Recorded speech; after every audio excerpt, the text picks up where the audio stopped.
Всем привет! Сегодня я хочу вам показать, как пользоваться мыльным калькулятором. Я беру Мыловар Pro. У них мыльный калькулятор мне очень нравится на этом сайте. Здесь название мыла. Я буду вам показывать на примере хозяйственного мыла. У меня есть видео на канале, но мне очень нравится. Очень хорошее качество мыла получилось. Здесь можно писать название мыла. Ну, это так, для себя. Я всегда пишу.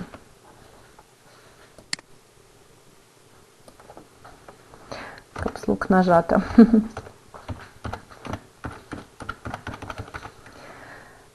Так, хозяйственное. И сегодня у нас 13 декабря. Оно уже сразу подхватывает дату. Так, выбираем тип мыла. У нас сегодня твердое мыло. Здесь, видите, можно рассчитать для глицеринового, для жидкого, на смеси щелочей. Берем холодный способ. Видите, это горячий способ, у нас сегодня холодный способ. Начинаю, значит, смотрите, вода у нас в этом рецепте. Воды у нас 33%. Также оставляем как есть. 33. Здесь можно менять воду по вашему желанию. Можно ставить и 30, чтобы было по суше, не такое мягкое, когда достаешь его из формы. Но я оставляю 33% по стандарту. Пережир. Пережир у меня в этом мыле где-то 7%. Я напоминаю, что это хозяйственное мыло. Значит, здесь у нас, видите, граммы и проценты. Я люблю использовать проценты, потому что граммы оно рассчитывает само.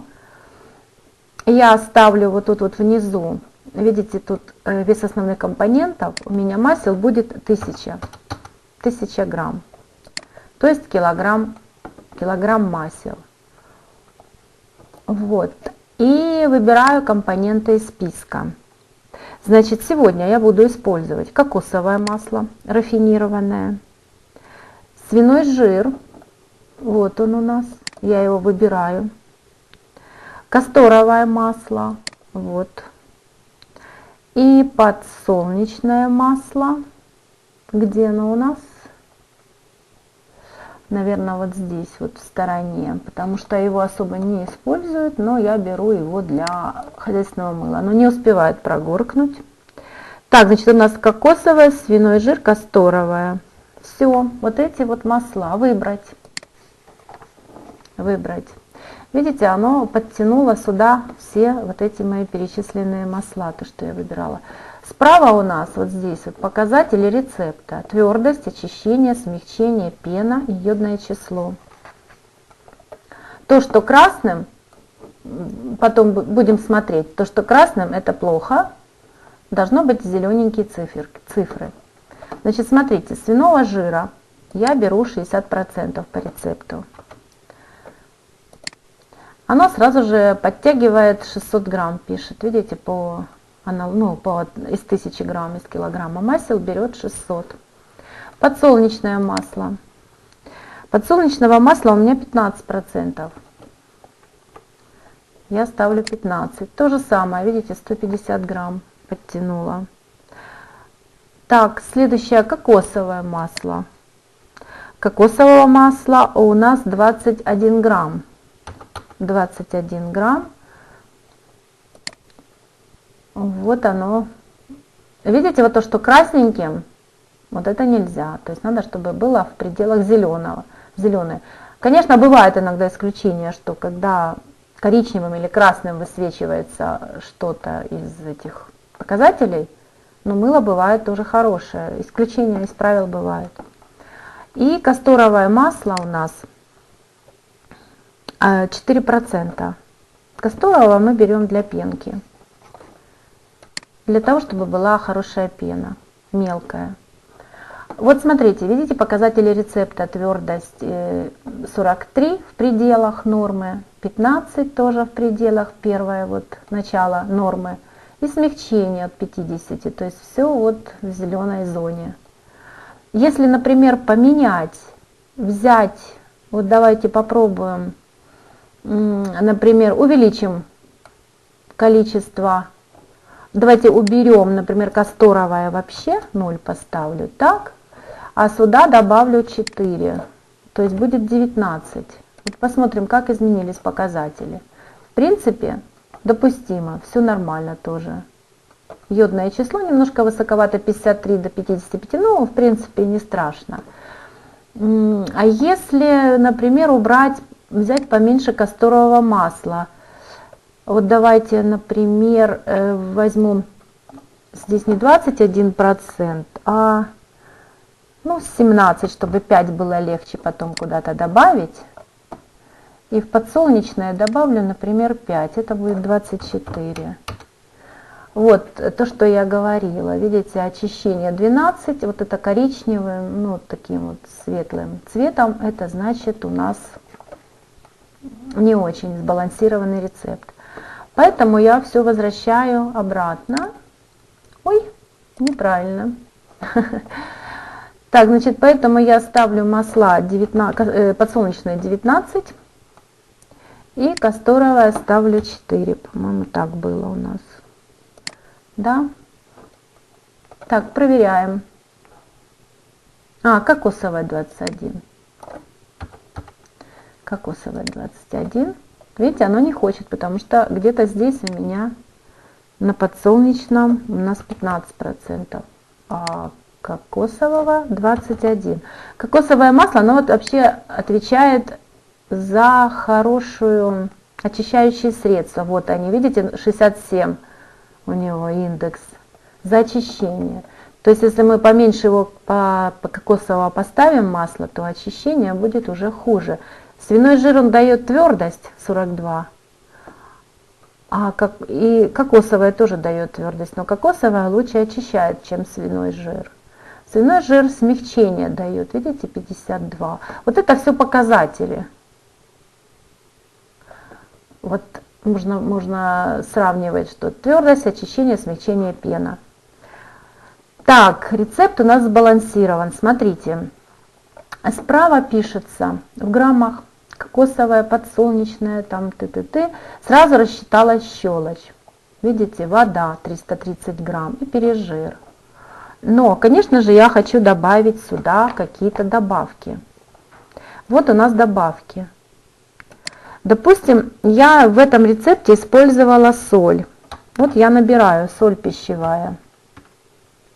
Видите, есть морская, есть пищевая. Я беру пищевую. И тоже берем в процентах. В нашем рецепте это 5% соли. Так, еще у меня здесь в этом мыле сода. Пишу сода. Вот она есть, эта добавка. Соды у меня сколько? 3%. Ставлю 3%. Еще у нас идет добавка лимонная кислота. Вот она. Лимонной кислоты здесь 1%. 10 грамм. Видите, сразу пересчитывает на количество. Все эти добавки, они идут в процентном отношении к маслам. Вот к этим. Вы можете сюда ставить любое количество масел. Можете 500 поставить, но меньше 500 не рекомендую. Потому что это уже будет не мыло, а это будет очень мало. Неудобно будет его приготовить. Я раньше делала на 700 грамм масел, у меня форма была на 700 грамм, и мне хватало. Но сейчас у меня другая форма побольше, поэтому я делаю на 1000 грамм масел, у меня получается исходный вес мыла, видите, итоговый, 1,5 килограмма. Вот. Где-то кусочков 15. Так, у нас 3 добавки. Лимонная, так, сода, соль. И эфирные масла я хочу сюда поставить. Так, это майоран у меня. Эфирное масло майорана использовалось. Вот он. Беру майоран. И в процентном соотношении я его добавляю. Буквально немного, чтобы... Я все боялась, что будет оно пахнуть, это мыло. Я беру 0,4% майорана. Как по оптимальному рецепту. Видите, здесь вот справа написано оптимально до 0,4. Например, соль до 100% можно добавлять. Но тоже не советую, потому что это будет не очень. Сода оптимально до 3, лимонная кислота до 1%. Видите, все очень удобно. Вот эти масла тоже расписаны, до скольки процентов их лучше добавлять. Оптимально, кроме подсолнечного, потому что подсолнечного, в принципе, его не рекомендуют использовать. Свиной жир до 100% даже можно. Так, запах мы выбрали, майран. И смотрим итоговый вес мыла. Килограмм 568 грамм. Значит, смотрите, так как у нас лимонная кислота, щелочь пересчиталась по калькулятору, добавилась сама. Ее не нужно вручную пересчитывать, она здесь считается автоматически. Она даже указывает, что рассчитано с учетом добавления лимонной кислоты. А вот у нас рецепт составлен. Если вы хотите краситель, ну, можно написать, например, диоксид титана. Вот он, белый краситель в порошке. Вот мы его выбираем. И здесь его можно использовать, ну, там, я беру где-то 4% примерно. Там 1% можно поставить. Но в этом рецепте у меня диоксида титана нет. То есть это когда мы уже делаем мыло какое-то туалетное, там художественный рисунок, где там имеет смысл добавлять. Вот так вот его можно удалить. Так, все. Смотрите, вот такой рецепт у нас получился. Этот рецепт, сразу скажу, проверенный. У меня очень хорошее мыло с ним получается, хозяйственное. Оно быстро находит своих покупателей. У него уже есть свои клиенты и любители этого мыла. И распечатать. У меня принтер, я его печатаю на принтере. И когда делаю, очень удобно в руке, ну не в руке, а держать его перед глазами и смотреть. Вот такой вот хотела вам показать мыльный калькулятор, как пользоваться мыльным калькулятором. Спасибо за внимание.